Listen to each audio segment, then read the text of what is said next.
Hey, comic book fans! Welcome back to Comic Book Corner 2.0. And fans, you're with me, Mike Spider Slayer. Welcome back, everybody.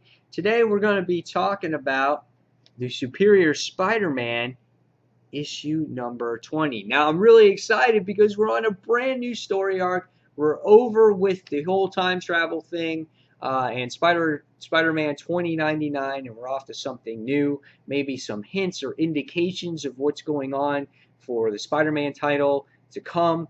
And so I was really excited about this issue.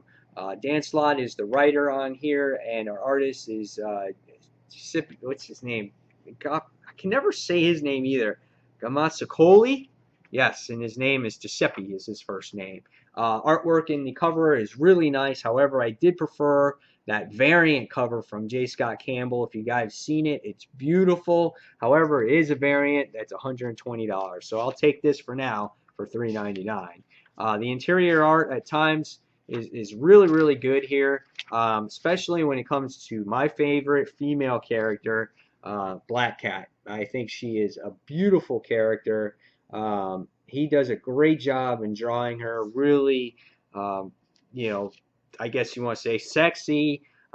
Just that I love her character. I love her mysteriousness, and is there something that attracts the reader to her? So I really like it. And then there's other times that the art's like, okay, it's okay. Like right here with Aunt May and J. Jonah Sr. I thought maybe could have been a little bit better, and right here with Carly Cooper as well. So it seemed like the art tends to lack at certain times. And Mary Jane was drawn pretty nice here as well. But what did I think of this story? Well, first off, now just let you know there is spoilers, so in case you guys want to read the issue first and then come back. Um, so the story starts off with a flashback. And right away, when you're seeing flashbacks of this got my interest right off the bat. I'm like, oh shit, when are we flashing back to? I'm like, oh, okay, here we go. So I like had to calm myself down because they're flashing back to Spider-Man and Otto Octavius and or Peter when he's actually truly dying in his body, and you see people run in, and there's a flat line going on here, and you're like, oh man, what's happening? And I'm like anxiously waiting, and I'm like, who is this person? Like, who's this person? And they're making this thing out to be like the muscles have been inflated or you can't move. And I'm like, oh, is this somehow like they brought Otto Octavius back to life and his muscles are all big? And because they mentioned that here, and they mentioned how Norman Osborn was in a coma, and we had Madam Web who checks herself in and slips into a coma, and it goes back to the time where it says all the spiders will die, and you're like, oh my God, what's happening? So the next thing you see is this mysterious character wakes up. And you're like, who is this character? And the person's like, Otto Octavius. Where is he? I need to know. Is he?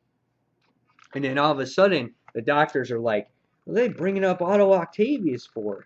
And the doctor says, what do you mean? He goes, well, it's all over the news. Dr. Octopus just died. And this person flips out. Like, destroys all the tools and everything, and you're like, what's going on? So I'm just looking for any type of thing that makes sense. And I'm like, what's happening here? So then the issue flashes to present day. I'm like, God dang it. I'm like, I'm kind of mad now.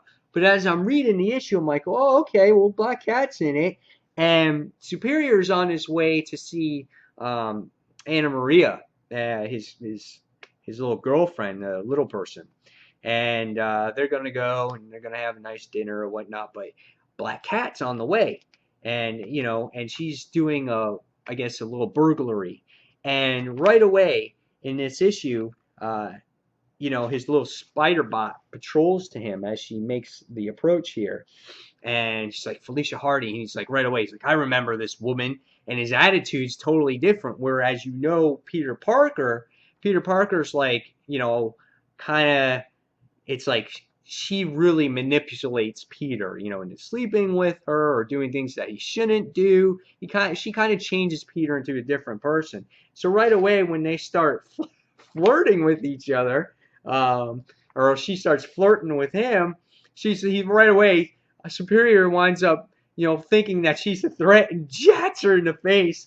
And it's just like, oh, damn, it's like crack. And she sits there and she flies off the building right here. And then I love the expression on this face. And it's just like, she's like this. She's like, what? What? My tooth fell out. And she's flipping out. And he like beats the crap out of her. He calls the authorities. And he's like, you're never going to do this again.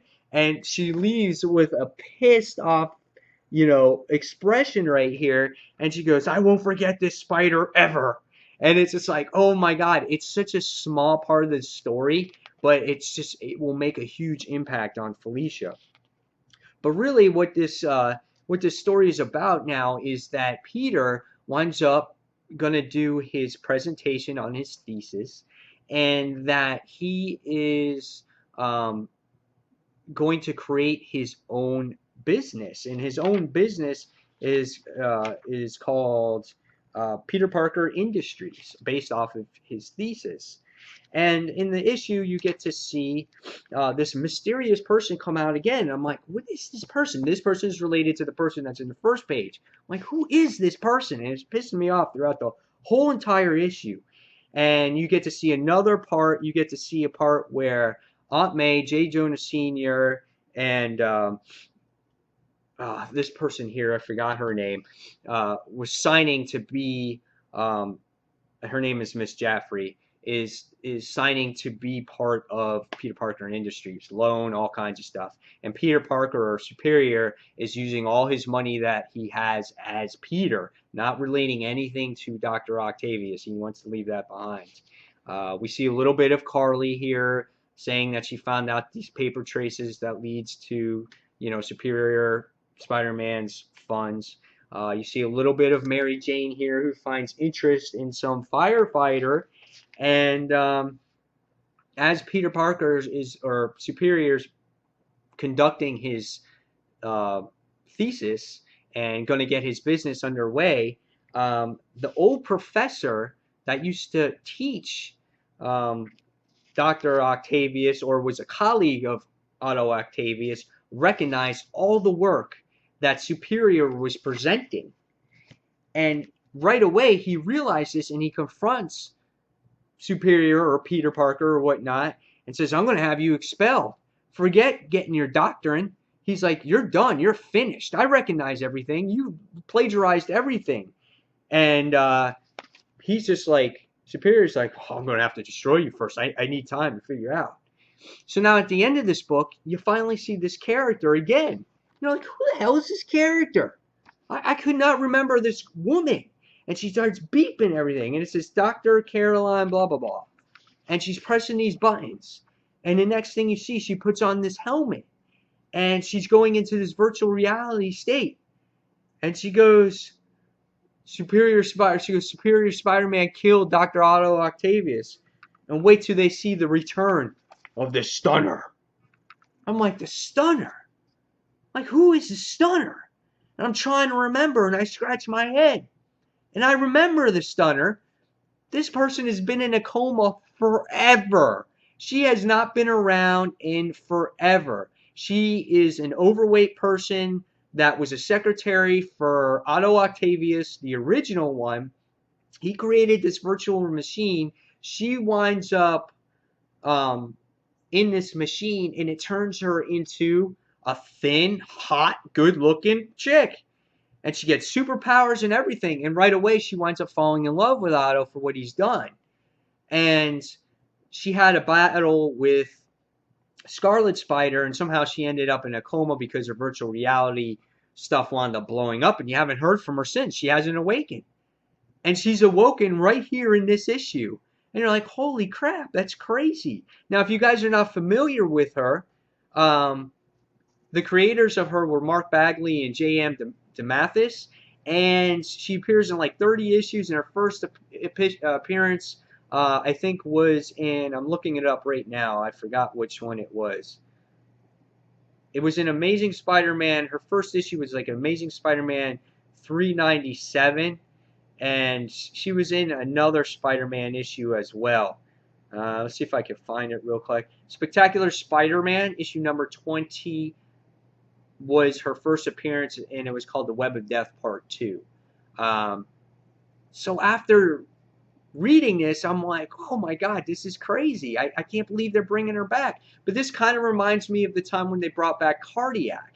And I found out really interesting that Dan Slott continues to bring back characters from the 90s. It's a way to dig up these villains. So I thought this was really interesting. Even though the cover's a little bit misleading here, I, the two-page spread here was really entertaining. I really liked it. And the overall story of how all people are figuring out what's going on with Superior Spider-Man, like this professor figured out this Otto Octavius work, and he's calling out Peter Parker. So Peter Parker's life is starting to crumble. It's called that Peter Parker luck, and or that Parker luck, and it was awesome. I really liked this issue. Like they showed a little bit of Mary Jane, a little bit of Carly, just hitting in all types of things right now. We didn't see the Green Goblin this time around, but this was a fun issue. I really liked it. Again, that Black Cat scene was so memorable. I really loved it. Um, Now, with the Stunner, on the other hand, when it ended, I felt myself a little bit disappointed. I thought it was cool that they brought her back, but I was hoping for something a little bit more. And it's like a B-rated villain character. So that sets up for the next story with him doing battle with her, maybe not so great. So that's why I can't give this a perfect score. But I am going to give this a 4.5 out of 5 because it kept me interested the whole time of what was going to happen towards the end of this, and the ending wasn't quite what I expected. So there you have it, guys. There is my thoughts and my little walkthrough of Superior Spider-Man issue number 20. Leave your comments below, and guys, don't forget to like me on Facebook. Don't forget to follow me on Twitter. Also, you guys can check out the Dark Avenger Inc. live show every Tuesday night, 9 p.m. Eastern Standard Time. And don't forget to check out Dark Avenger Inc. channel as well. So, guys, as always, thank you for watching Comic Book Corner 2.0. And until the next comic book review, this is Mike Spider Slayer signing off. And I'll see you guys real soon. See ya. Bye.